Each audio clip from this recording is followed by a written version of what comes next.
কামরুল ভাই জিন্নাদাপুরে এই কাপড় পরাইলেন কে? আরে কেন তোমরা জানো না?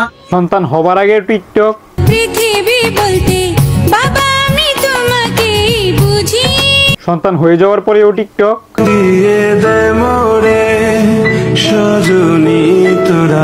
ইয়েস এমনকি বাজান সন্তান মারা যাবার পরেও টিকটক। লাইক সিরিয়াসলি হোয়াটসঅ্যাপ বাজান, দিস ইজ রাহান বাজান। আজব একটা টিকটক জেনারেশনে আমরা বেড়ে উঠতেছি। মানে কি লেভেলের মন মানসিকতা নিয়ে এরা দুনিয়াতে চলাফেরা করে একবার চিন্তা করেন।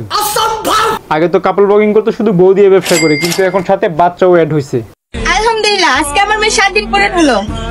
আর আজকে আকিকা দিয়ে আমার মেয়ের নাম রাখবো, সবাই তার জন্য দোয়া করবেন। হ্যাঁ সন্তান হয়েছে ভালো কথা, নাম রাখবি ভালো কথা, আকিকা দিবি ভালো কথা, কিন্তু এটা টিকটক সমাজে আসা দেখানোর কি মানেটা আছে? মানে আল্লাহর কাছে না চায় টিকটক সমাজের মানুষের কাছে আর চাইলে কি সবটা একটু বেশি পাওয়া যাবে, তাই না? কথা কি ক্লিয়ার না ভেজাল আছে? টিকটকটাকে এরা কোন লেভেলে নিয়ে গেছে একবার চিন্তা করেন। দৈনন্দিন সকল কাজকর্মে টিকটক করাই লাগবে, না হলে পেটের ভাত হজম হবে না।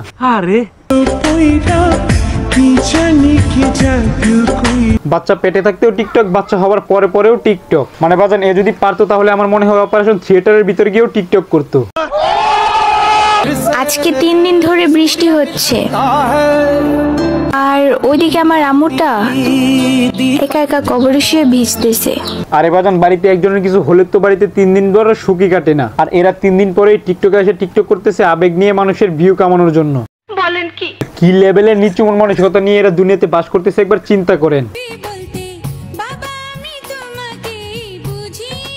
ছোটবেলা থেকে দেখে আসতেছি কারো যদি সন্তান হয় তাহলে সন্তানের পাশে আজান দিতে হয়, কিন্তু এরা তো দেখি এর ঠিক বিপরীত ক্যারেক্টার। সন্তান হলে আগে সন্তানের সাথে টিকটক করা লাগবে। মানে কি বলবো?